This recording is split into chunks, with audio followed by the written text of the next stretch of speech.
Welcome to Huff Goes to the Movies. My name is Eric Huffman II. Most people call me Huff, and some people know that I love going to the movies. And today will be an audio-only review for the new film The Gray Man, directed by Joe and Anthony Russo, starring Ryan Gosling and Chris Evans. This film is streaming exclusively on Netflix, though it did have a limited single weekend theatrical window. This is based on a novel of the same name, actually a series of novels by Mark Greaney.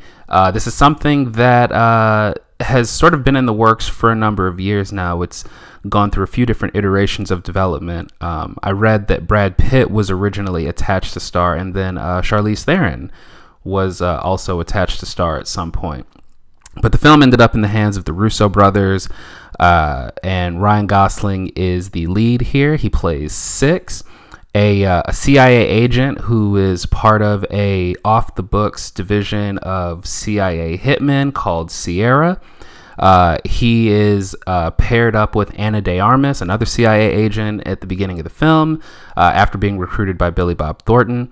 And after attempting to complete his mission, he finds himself on the wrong side of the CIA hit list, and they then hire a independent hitman played by Chris Evans.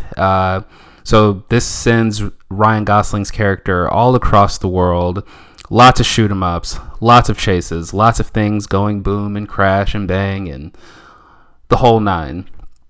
And I first want to make sure that I dedicate this to my friend Danielle, because despite everything she said, I could not believe what my experience with this film ended up being.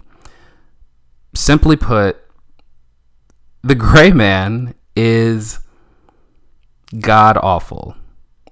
It is just I think I actually said this verbatim. It is a near irredeemable viewing experience. And let's start with the fact that this $200 million action film looks terrible. Everything is smoky. Everything is, just got this really ridiculous pacing to it. And everything is almost out of focus. And the action is not choreographed all that well, and and just I think the best way to sum up my experience with this film is that it doesn't have the tension or suspense or the rhythm that came to identify the Bourne series, the Jason Bourne series with Matt Damon. It doesn't have any of the technical craftsmanship that we have come to expect and admire with the Mission Impossible movies and probably the Daniel Craig era of 007. It doesn't have the charm of the Pierce Brosnan era of James Bond. And even if you wanted to concede that, hey, it's just absurd and fun, it doesn't even have sort of that heart or that let's hug it out bro family energy of the Fast and the Furious. It is a film with zero to really take away or admire. It's a film in which you have a lead character who is devoid of personality, who is devoid of charisma, and not in the way that Ryan Gosling has been, sort of utilized in previous roles like Blade Runner 2049 or Drive. Those are great films, and those are films in which he really feels like an actual character. But in this film, I mean, there's nothing to take away from it. Ana de Armas, who is usually, providing good energy and charismatic, she doesn't really do anything here. Chris Evans is hamming it up, and I understand that he's trying to just have some fun with it, but with a film like this that is going all over the place, that is just plodding along, it's hard to buy into that. And he seems like he's in a completely different movie than all the other characters. Regé-Jean Page from Bridgerton is here, and I think he's a good actor, but him and Jessica Henwick, who sort of work as the sort of the people in charge of the CIA, I mean, they're not really given anything to do with to do either. I mean, the Queen, Alfre Woodard, is here, and it feels like a thankless role for her. It really is a shame because, the Russo brothers are coming off of some of the most successful films in Hollywood history. Captain America: The Winter Soldier, Captain America: Civil War, Avengers: Infinity War, Avengers: Endgame. And the screenwriters here are the same screenwriters of those 4 movies that I just named. So they know how to make big movies. They know how to have fun. They know how to emphasize personality and characterization. And while I don't love Captain America: Civil War or Avengers: Infinity War the way that a lot of my fellow comic book film fans do, those films are at least entertaining to watch. You get to the end of those films and you feel like, okay, that was not a waste of my time. But I felt like The Gray Man was just it was a train wreck. And for a film that has a runtime of maybe 2 hours and 10 minutes, it felt like it was 3.5 hours long. It felt like a film riddled with every cliche in the book, but without even a hint of the talent or craftsmanship that makes, even some of the worst entries in the Fast and the Furious and Mission Impossible franchises worth a watch, worth a view. And, to add insult to injury, this is the start of a franchise for Netflix. This is the start of what will be, I guess, a shared universe. And I don't get it. I don't understand how a film with this much talent, this much proven talent, a film with so much scale, and a film that's loaded with all these resources, I don't understand how I could walk away from this with nothing to admire, with nothing to talk about, with nothing to appreciate about it. I mean, for $200 million, just, I guess for comparison's sake, that's about the same price tag as like the first Black Panther movie.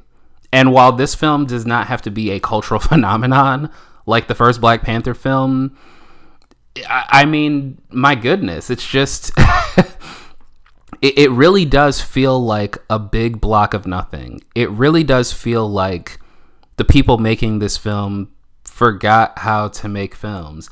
The film even has these like wild drone shots that sort of go over the geography of the different settings that we visit. And while the drone shots became a bit of a joke when it came to Michael Bay's film Ambulance that came out earlier this year, at least Michael Bay knows how to capture action. At least with a Michael Bay film, you feel like there is a rhythm. You feel like there is an energy to the action that you're seeing. As absurd and as over the top as it is, you feel like the person making it actually has a vision for what it is that he wants to do. And that is just not the case here with The Gray Man. I mean, and the fact that this is spinning off a franchise that's not going to go to theaters, despite how big and bombastic all of this action is. I mean, this is everything that's wrong with Netflix, in my opinion. And I'm sure there are some people out there who are going to really enjoy this film. I actually posted something on my Letterboxd last night while I was watching the film. And in fact, I pretty much made my call with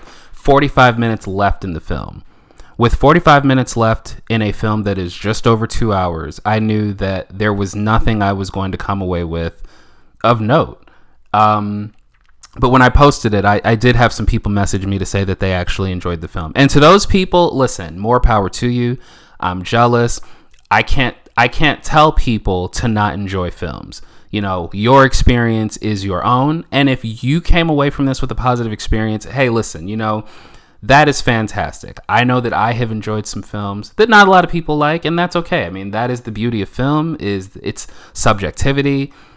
But in my humble opinion, The Gray Man is a horrible film, a boring film, a lifeless film, one in which I could find not a single thing to admire about it. And it's a film that I hope the people in charge of Netflix, the people in charge of this franchise going forward, I hope that they can take some lessons from Mission Impossible, 007, the Bourne movies, the Fast and Furious movies.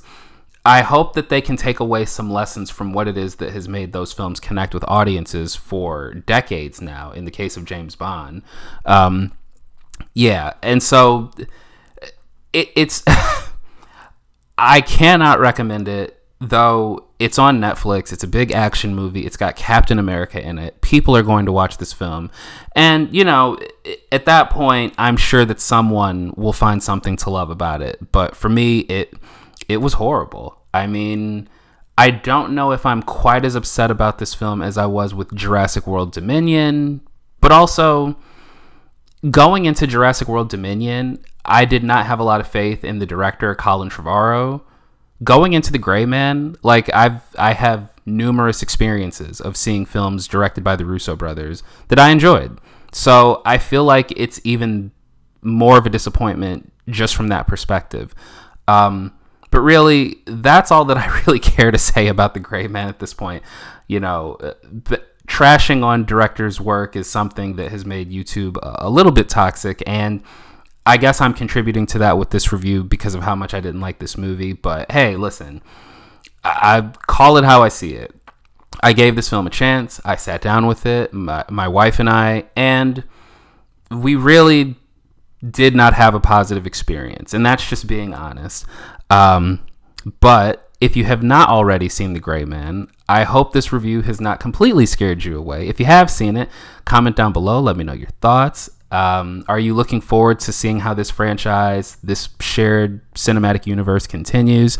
If you have not already, please do subscribe to the channel. If you know anyone who is seeking more film-related content from YouTube, please do forward them this review or any of my other reviews. Hit the like if you like. More reviews are coming soon, and I apologize for not getting on camera more often. Having some technical difficulties with both the focus on my webcam as well as how it renders on my laptop, but don't worry, that's going to be resolved in due time. But for now, I just felt that it was worth expressing my thoughts on this film, and I will be doing some audio reviews throughout the week. So this is just something that we'll have to be patient with. Once again, my name is Eric Huffman II. Stay sweaty, my friends. I will see you at the movies.